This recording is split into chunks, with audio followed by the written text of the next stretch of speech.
Hello, everybody.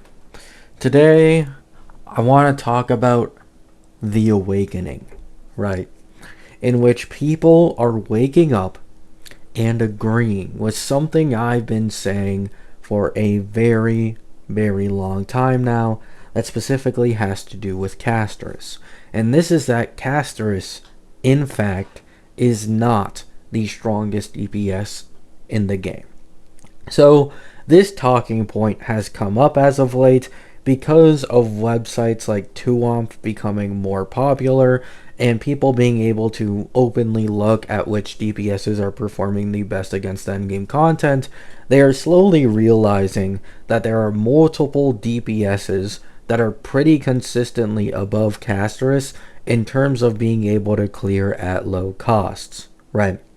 The three most frequently found culprits of this are Phanon, Anoxa, and Evernight. And this isn't to say Cassie is bad by any means, right? No one, I think, is trying to say that Cassie is actually bad, because having more upgradability options down the line is a good thing.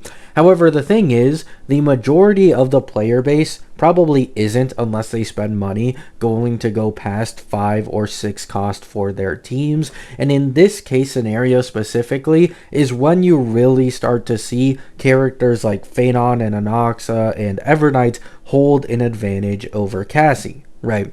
And the reason people care about this topic so much is because if you were to listen to anyone who is completely casual in HSR, only gets their information through like CCs and whatever the fuck, then their opinion on who's the strongest DPS in the game, no matter what, without any context, no matter what, it's always Cassie, right? It's Cassie shill. Cassie is twice as strong as every other DPS in the game. No other team can compete against her at all, and if you aren't pulling for the anniversary character, you are fucking breaking your account, right?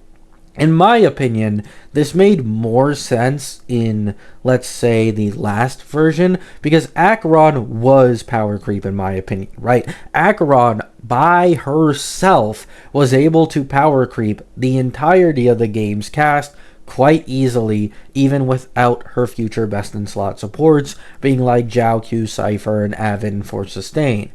But Cassie, in comparison, isn't really the same case scenario. Cassie, by herself alone, would be very far down from a lot of Chrysos Air DPSs, and even with her full best in slot team, when she does become like this power creep that everybody's afraid of, she still has other people that can compete against her in terms of clearing endgame content, right? Once again, not saying Cassie is bad. I literally have like a full E2 Cassie account with E2 Evernight. I find her very fun, right? I don't regret pulling her in the slightest. All I'm saying is the community has massively overhyped Cassie and acted like Cassie is this unstoppable force that no one else can compare to, when in the reality actually is, when you're looking at like average team investment for just average free-to-play players, Cassie really isn't at the top almost ever unless it's a shield endgame mode such as Anomaly Arbitration. When you look at things like Pure Fiction, APOC, as well as what's it called? Fuck. MOC, sorry, brain fart.